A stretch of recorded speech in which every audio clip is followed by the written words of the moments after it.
Welcome to episode 35 of Rebirth Revolution. My name is Melissa Olson. Here we are in another week of the pandemic. No end is in sight if you look at the science, yet in the world of magical thinking, the pandemic task force, such as it is going to change its focus to the reopening of everything, having failed at performing functions that could and should have protected us all. This is the kind of stuff that wakes one up in the middle of the night. The chaos and disinformation are daily assaults. Your brain is not supposed to get used to all of this. Your brain is wired to alert you to the presence of evil, to that which is a threat. Your brain is right on this one. Don't be mad at your brain for waking you in the middle of the night or giving you a surge of adrenaline when you least want it. It's doing its job. Thank it for looking out for you. The anxiety you feel is a sign that they haven't beat you yet. Stay mad. Stay disgusted. Their goal is for you to give up and see this as normal. It's not normal. All of this is very far from normal. This is a massive system failure that is fueled by greed and lust for power and a complete lack of humanity. It didn't have to go down this way. We talked at the beginning of the year about our resolutions, and resolution number 2, being on your own team, is coming into play in a way that we couldn't have expected in January. You're going to have to make decisions for yourself that may have life and death consequences. I couldn't have imagined just months ago that we'd be in this spot, but here we are. We talked last week about the people who are out in the street protesting that they have a right to move about freely, ignoring social distancing or the wearing of masks. These people are demonstrating that they are at the lower end of the spiritual awareness grade levels, because they cannot think beyond their own immediate desires or extrapolate, let alone care about, what that means to others. It's also interesting that many are demanding that they should be able to receive services like haircuts and color. This means that they feel entitled to the services of other people, no matter what that means in terms of the personal safety of the person providing the service. Entitled. That's one of the low-level tip-offs. They're also not concerned about the toll this is taking on our healthcare workers. It breaks my heart to think of the lasting damage we are doing to those who have chosen a profession because they feel drawn to helping others. They are battling something that has never been seen before, something that has proven harder to pin down, understand, and treat than anything they've seen before. This is the medical challenge of a lifetime. Not only must they struggle with the unknown, they must also bear witness to deaths they cannot stop. And to make matters worse, they are being called upon to do our work too, the emotional work we do when our loved ones are ill or dying.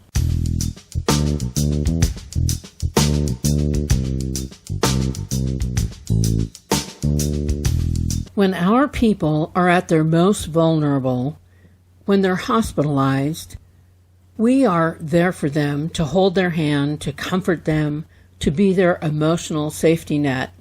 We take on the emotional burden of absorbing the helplessness, the fear, and sometimes the final moments. In the pandemic, people enter a hospital alone. They suffer alone. They die alone. But not completely. The healthcare workers are there with them, performing our role, absorbing the debilitating feelings that are ours to absorb as part of our social contract with one another. We require them to assume the most sacred role that we play for one another.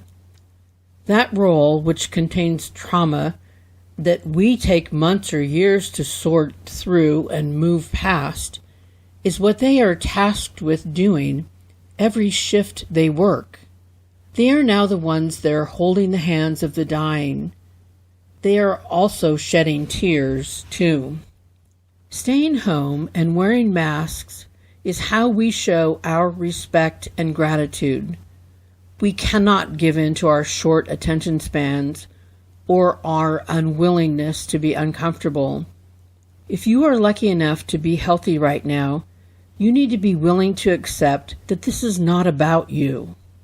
This is not going to be without a cost. These are not robots. These are humans. Humans are not designed to absorb that amount of fear and grief and death without it destroying them. And when they can no longer do it, what happens then?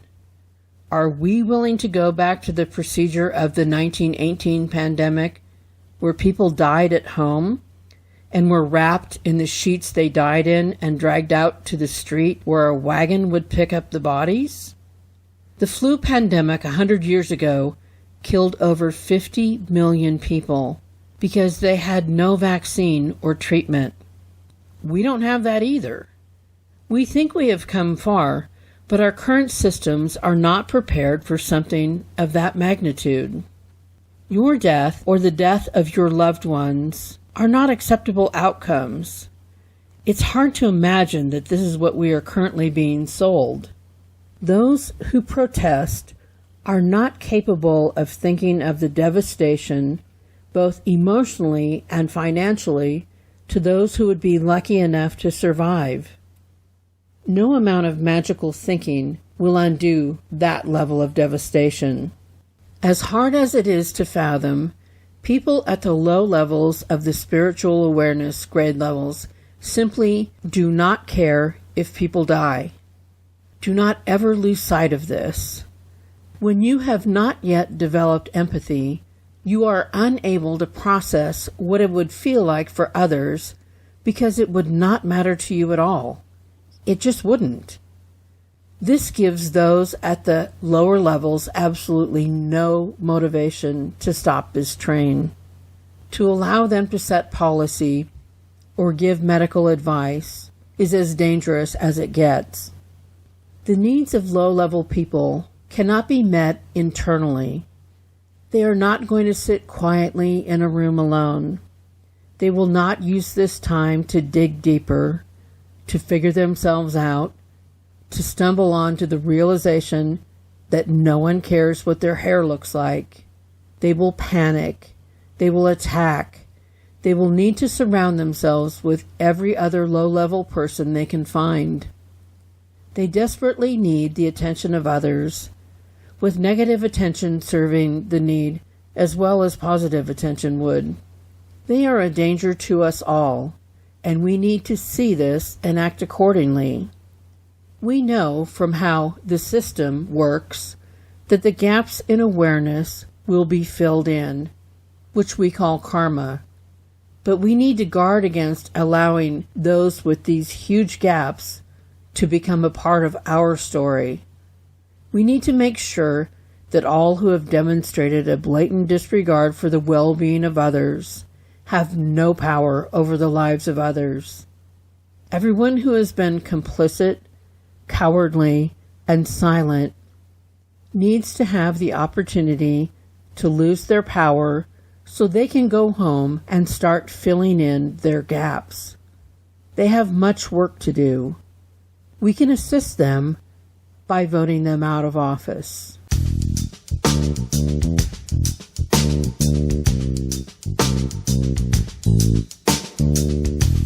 So what does this all mean? What is the purpose of all of this? We know that in the rebirth, it will be demanded of us that we look at everything that stands between where we are now and where we want to be after the rebirth. This medical emergency lays bare the ways that we care for one another, and this is the next wave of our development. As the collective culture has moved forward, we have perfected many things. We learned how to grow the food we ate. We learned how to manufacture products. We learned how to create cities with houses and stores and schools. We learned how to make money, with some learning to not only make money, but then use that money to ensure that they were allowed to hoard it at the expense of those who did the work that made them that money. Those who have been allowed to live a life of unrepentant greed have taught others that this is the pinnacle of human experience. This is the life you should aspire to. These people have made much money during this pandemic while sending their underpaid employees into situations that endanger their lives. We look the other way because we want the goods they produce, and we want them now. But this pandemic is showing us all the ways we have allowed our culture to slide into a condition where it is absolutely acceptable to value money and things over people. We see this play out every day. Some are showing us in the streets. Some are floating in massive yachts in the middle of the ocean so as not to be touched by the consequences of their greed. The point of greed is that you no longer are forced to rub elbows with those who do not possess wealth. But it gets tricky. The wealth is generated by the people you don't want to rub elbows with, the people you don't care about. How is your wealth amassed without their work? Billionaires do not make their money. The people they treat poorly make their money. Given the opportunity to care, has not flushed out a bunch of billionaires who want to use their wealth to help us through this. Money is not our God, and those who have a bunch are not our saviors.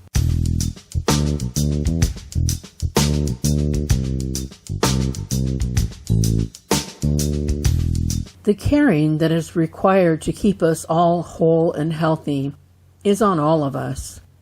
We are each other's keepers. Right now, we are seeing demonstrations of those who are using their gifts to lift others up, to keep others afloat. There is so much content out there that every person has many choices that will speak to their specific souls. The things that lift us up are others giving us access to their unguarded souls. People showing that they are willing to do whatever they can to help another. It's a beautiful thing to see. We have so many amazing sources of light in our midst.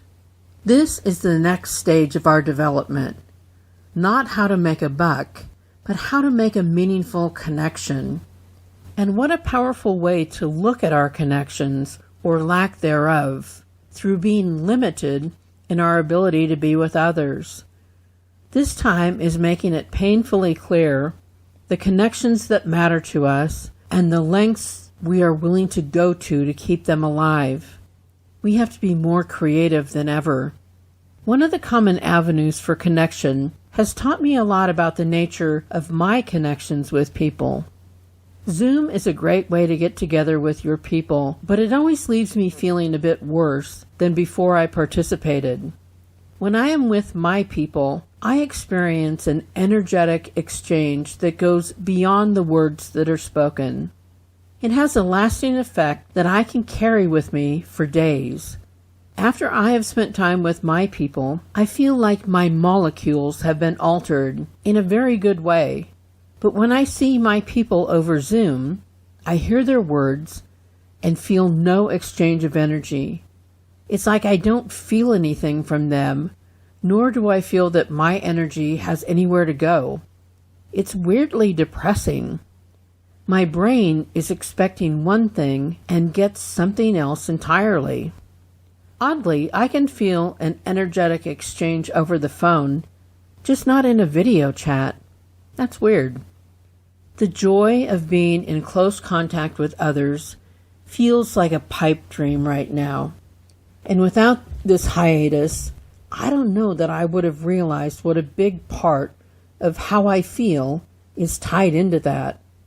Speaking of feelings, I know there's a lot of talk about mental health, and there seems to be an underlying premise that I think is faulty. It seems that some speak of mental health in a way that presumes that you are supposed to be happy, calm, and at peace all the time. To not feel that constantly is to struggle with your mental health.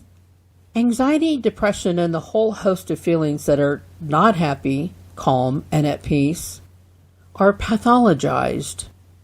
Everyone has anxiety and depression and every other feeling and condition that is labeled as problematic.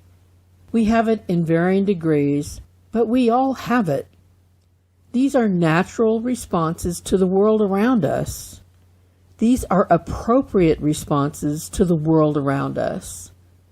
Our brains are doing what they are supposed to do, given the input they are receiving. Our job as the steward of our hearts and brains is to find balance between that which is difficult to take in versus that which restores us. That is how we stay healthy. If your brain wants to alert you to the danger we are in, and it happens to be 3 a.m., you need to acknowledge what it's telling you. My hope is that you'll write down your thoughts and feelings. You are living in a historic moment. It's an act of hope to record this for future generations. It's possible that doing this in some small way daily may have the effect of your brain knowing that you are paying attention, so it doesn't feel the need to wake you up to make sure you are in the loop. I read a tweet by Eckhart Tolle this morning that said, quote, "I have learned to offer no resistance to what is. I have learned to allow the present moment to be and to accept the impermanent nature of all things and conditions. Thus, I have found peace." Unquote. With all due respect, this is not a mode we can afford to adopt in this moment. If we sit cross-legged in the corner, humming and feeling peaceful all day long, the world will burn around us. While it is true that everything is impermanent, we are not here at this time in this school to hope that it drifts off into the right direction. Those with power are working diligently to push our world into a place where those at the lowest levels run their cons without any accountability. Those in power are working to destroy our social fabric. Those in power know that if they can divide us, they can conquer us. Those in power have decided that many must die so they can continue to line their pockets and keep their power. This is a time when we need to resist. This is the time that we must deal with that which is unacceptable. We cannot cede our power to those who are incapable of creating the world that we want on the other side of the rebirth. We cannot allow them to steer the ship. We are here for the revolution. We came here to do this work. We came here to get better and to create that which is better. We didn't come here to roll over and let the darkness win. The darkness cannot win. Keep shining your flashlight on the road ahead as you move forward, so that those in the ditch may find their way back.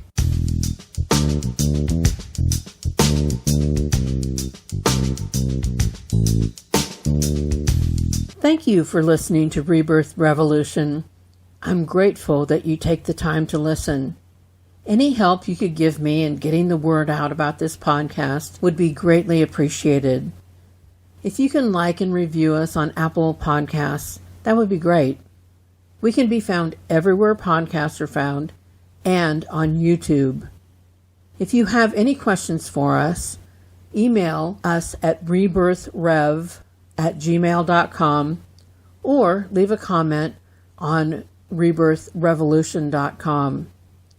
Until next week, stay angry, act with integrity, keep your head in the game, and find ways to protect and feed your head and heart.